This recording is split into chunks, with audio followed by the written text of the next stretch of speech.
Hello students, welcome है आपका एक और नई वीडियो में। और आज की जो हमें क्लास है वो भारतीय संविधान के निर्माण से लेकर के उसका इतिहास क्या रहा उससे संबंधित रहेगी। हमारे संविधान में बनने में जो पूरी कहानी रही वह क्या है, विचार से लेकर लागू होने तक का जो सफर था वो कैसा रहा, संविधान की मांग कब उठी, कैसे उठी, संविधान सभा का गणित क्या रहा, इसका गठन कैसे हुआ, साथ ही साथ जो प्रमुख समितियां हैं वह हम इसमें देखेंगे। तो जल्दी से अपनी कॉपी और पेन तैयार रखें और हर पॉइंट एग्जाम के लिए बहुत ही इंपॉर्टेंट है। हर पॉइंट को आपको जो है क्या करना है, नोट करना है। तो सबसे पहले देखेंगे कि संविधान सभा की मांग कैसे उठी और कब इसका गठन किया गया। तो सबसे पहले आपकी 1928 में मोतीलाल नेहरू जी ने क्या करा, मोतीलाल नेहरू जी और 8 अन्य कांग्रेस नेता जो भारत के संविधान सभा का प्रारूप तैयार कर रहे थे। 1928 में मोतीलाल नेहरू जी ने जो है इस पर कुछ बोलने का प्रयास किया। साथ ही साथ 1931 में कराची के अधिवेशन हो रहा था कांग्रेस का, स्वतंत्र भारत के संविधान की अवधारणा प्रस्तुत करी गई थी। संविधान सभा के गठन का विचार सबसे पहले 1934 में एम.एन. राय जी ने रखा। उसके बाद 1935 में भारतीय राष्ट्रीय कांग्रेस ने पहली बार आधिकारिक तौर पर संविधान तैयार करने के लिए संविधान सभा के गठन की मांग कर दी। उसके बाद 1935 में आपके आधिकारिक तौर पर जो है मांग उठी। फिर 1938 में नेहरू जी ने घोषणा कर दी कि वयस्क मताधिकार और बिना बाहरी हस्तक्षेप के हम जो है अपनी संविधान सभा का गठन करेंगे। फिर अगस्त प्रस्ताव आता है आपका, जो कि अंग्रेजों द्वारा स्वीकृति दी जाती है 1940 में। उसके बाद आता है क्रिप्स मिशन 1942, जो कि असफल रह जाता है। और फाइनली 1940 में कैबिनेट मिशन भारत भेजा जाता है, जिसके तहत हमारे संविधान सभा का गठन किया जाता है। संविधान सभा के गठन गणित और नियम का प्रावधान देख लेते हैं कैसे था। देखिए, हमारी जो कुल सीटों की संख्या थी वह 389 थी, जो 1940 में तय की गई थी। उसमें आपकी 292 सीटें किसे दी गई थी, ब्रिटिश भारत को दी गई थी। 93 सीटें आपकी देसी रियासतों को दी गई थी। साथ ही साथ जो 4 सीटें थी वो कमिश्नर क्षेत्र को, यानी कि चीफ जो कमिश्नर क्षेत्र थे उनको सौंपी गई थी। अगर बात करें जनसंख्या आबादी के आधार पर, तो एक सीट 10 लाख आबादी पर, यानी कि 10 लाख आबादी पर एक प्रतिनिधि को रखा गया था। चुनाव का तरीका कैसा था, आनुपातिक प्रतिनिधित्व, यानी कि एकल संक्रमणीय पद्धति अपनाई गई थी। अप्रत्यक्ष चुनाव था, यानी कि जनता द्वारा नहीं, सिर्फ प्रांतीय विधायकों द्वारा जो है चुने जाने थे। देशी रियासतों के सदस्य मनोनीत होने थे। साथ ही साथ हम देख लेते हैं कि इसका परिणाम क्या रहा। देखिए, कांग्रेस को इसमें 208 सीटें जो है, यानी कि एक बड़ी जीत हम कह सकते हैं, हासिल की थी। साथ ही साथ मुस्लिम लीग को जो है अच्छी खासी सीटें मिली थी, 73 सीटें, और जो अन्य बचे उनको 15 सीटें प्राप्त हुई थी।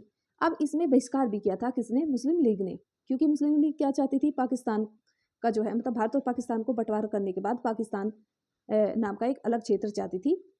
और साथ ही साथ एक ऐसी रियासत थी, देसी रियासत, जिसने जो है बहिष्कार किया था, वह थी आपकी हैदराबाद रियासत। अब बात कर लेते हैं अंतरिम सरकार। देखिए, संविधान बनाने के लिए, या फिर कह सकते हैं हमारी आज़ादी के तुरंत बाद, हमें क्या हुआ, एक अंतरिम सरकार का गठन करना पड़ा 1940 में। तो अंतरिम सरकार में भी जो है किसी मतलब एक पर्टिकुलर व्यक्ति को एक जो है वो दिया गया था मंत्रालय। जैसे जवाहरलाल नेहरू जी को प्रधानमंत्री बनाया गया, विदेशी मामले इनको दिए गए, राष्ट्रमंडल जो संबंधी मामले हैं वो कौन देखेंगे, हमारे जवाहरलाल नेहरू जी देखेंगे। साथ ही साथ हमारे गृह सूचना प्रसारण मंत्री किसे बनाया गया, सरदार पटेल जी को बनाया गया था। इसके साथ डॉक्टर राजेंद्र प्रसाद जी को हमारा कृषि और खाद्य मंत्री बनाया गया। साथ ही साथ राजगोपालाचारी जी को शिक्षा मंत्री, आसिफ अली जी को रेलवे और यातायात मंत्री, और जॉन मैथाई जी को उद्योग और आपूर्ति मंत्रालय सौंपा गया था। संविधान सभा की कार्यवाही देख लेते हैं। 3 प्रमुख दिन थे। आपने पढ़ा होगा कि संविधान सभा की प्रथम बैठक कब होती है, 9 दिसंबर 1940 को होती है, जिसमें 211 जो है सदस्य अनुपस्थित रहते हैं।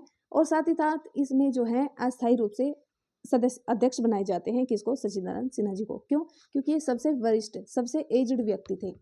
दूसरी बैठक आपकी 11 दिसंबर 1940 को होती है, जिसमें स्थायी तौर पर राजेंद्र प्रसाद जी को जो है अध्यक्ष बनाया जाता है। उपाध्यक्ष के रूप में किसे चुना जाता है, एच.सी. मुखर्जी को चुना जाता है। और साथ ही साथ हमारे संवैधानिक सलाहकार भी चुने जाते हैं, बी.एन. राव जी। तीसरी बैठक होती है आपकी 13 दिसंबर 1940 को, जिसमें जवाहरलाल नेहरू जी क्या पेश करते हैं, उद्देश्य का प्रस्ताव पेश किया जाता है, जो आगे चल करके हमारी प्रस्तावना जो है बन जाती है। और इस प्रस्तावना को स्वीकार कब करा गया था, 22 जनवरी 1947 को किया गया था। बात कर लेते हैं विभाजन के बाद, 1947 के बाद 1947 में जब हमारा जो है विभाजन हो जाता है, भारत और पाकिस्तान बन जाता है, तो पहले कुल सदस्य संख्या कितनी थी? 389, लेकिन अब घट करके 299 रह जाती है। अब 299 में 229 सीटें आपको प्रांत को दे दी जाती है और 70 सीटें देसी रियासतों को प्राप्त होती हैं। सर्वाधिक प्रतिनिधि की बात करें तो संयुक्त प्रांत से आते हैं, जो कि टोटल 55 होते हैं। अब बात करते हैं प्रारूप समिति, जो कि संविधान सभा की सबसे महत्वपूर्ण समिति में से एक थी। इसमें कुल 7 सदस्य होते हैं, जिसकी स्थापना 29 अगस्त 1947 को की जाती है। इसके अध्यक्ष के रूप में भीमराव अंबेडकर जी को चुना जाता है और साथ ही साथ इनके अलावा 6 और सदस्य होते हैं, जिनके नाम यहाँ पर लिखे गए हैं। गोपाल स्वामी अयंगर, अल्लादी कृष्ण स्वामी अय्यर, के मुंशी साहब, मोहम्मद सादुल्ला, BL मित्र साहब और माधवराव जी, साथ ही साथ TT कृष्णामाचारी और TP खेतान जी। ये 7 सदस्य थे प्रारूप समिति में। अब कुछ और समितियां भी थी, जैसे संघ शक्ति समिति, संघ संविधान समिति, ये आपके जवाहरलाल नेहरू जी को सौंपी गई थी। प्रांतीय संविधान समिति, मूल अधिकार अल्पसंख्यक और जनजाति संबंधी जो परामर्श समिति थी, वो आपके सरदार पटेल जी को सौंपी गई थी। डॉक्टर राजेंद्र प्रसाद को संचालक समिति, नियम समिति और तत्व समिति का जो है प्रमुख बनाया गया था। अब हमने बात कर ली थी अंतरिम सरकार की। अब बात है स्वतंत्र भारत के मंत्री की, यानी कि अब अंतरिम नहीं, वास्तविक जो आपकी सरकार है उसका गठन हो चुका है। तो आपके जो प्रधानमंत्री और विदेश मंत्रालय थे किसके पास? जवाहरलाल नेहरू जी के पास। गृह, सूचना और उप प्रधानमंत्री किसको बनाया गया? सरदार पटेल जी को बनाया गया था। साथ ही साथ कृषि और खाद्य मंत्रालय आपका डॉक्टर राजेंद्र प्रसाद जी को सौंपा गया। शिक्षा मंत्रालय मौलाना अबुल कलाम आजाद जी को सौंपा गया। कानून संबंधी मामले किसके पास थे? भीमराव अंबेडकर जी के पास थे। वित्त मंत्रालय R षणमुखम शेट्टी जी को दिए गए और आपका रक्षा बलदेव सिंह को दिया गया। रेलवे आपका जॉन मैथा जी को दिया गया था। साथ ही साथ स्वास्थ्य संबंधी जो मंत्रालय था वो आपकी राजकुमारी अमृता कौर जी को दिया गया था।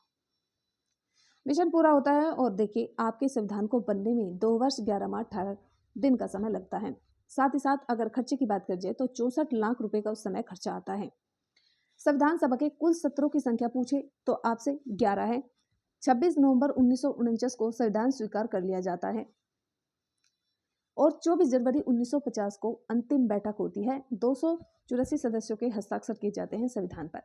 26 जनवरी 1950 को संविधान पूरी तरह लागू कर दिया जाता है। अब बात कर लेते हैं राष्ट्रीय प्रतीक, जैसे कि हमारा ध्वज है राष्ट्रीय ध्वज। राष्ट्रीय ध्वज 22 जुलाई 1947 को अपना लिया जाता है। आपसे राष्ट्रीय ध्वज की आपके अनुपात के बारे में पूछें तो 3:2 के अनुपात में है। इसके बीच में एक आपका आप देख रहे होंगे चक्र है, इसमें कितनी तिल्लियां होती हैं? 24 तिल्लियां होती हैं और इसका रंग भी आपसे पूछ लिया जाता है तो गहरा नीला होता है। 3 रंग होते हैं। उसके बाद आता है राष्ट्रीय गीत और गान। तो राष्ट्रीय गान होता है आपका जन गण मन और आपका गीत होता है वंदे मातरम, जो कि 24 जनवरी 1950 को अपनाया गया था। आपसे पूछ लिया जाता है कि राष्ट्रमंडल में कब सदस्यता हमने जो है ली थी, तो वो 1949 में ली थी और साथ ही साथ संविधान सभा पर मुहर क्या थी, तो वो थी हाथी की मोहर। इसके बाद देख लेते हैं संविधान सभा के कलाकार, जैसे कि सुलेखन किसने किया था? प्रेम बिहारी नारायण राजयादव जी ने किया था। हिंदी सुलेखन की बात करें तो वसंत कुमार वैद्य जी ने किया था। अब इनको जो है सजाने के लिए 2 कलाकार बुलाए गए थे, आपका नंदलाल बोस और राम मनोहर सिन्हा जी को। अगर प्रारूपकार देखें तो आपके SN मुखर्जी थे। सचिव की बात करें अयंगर जी थे।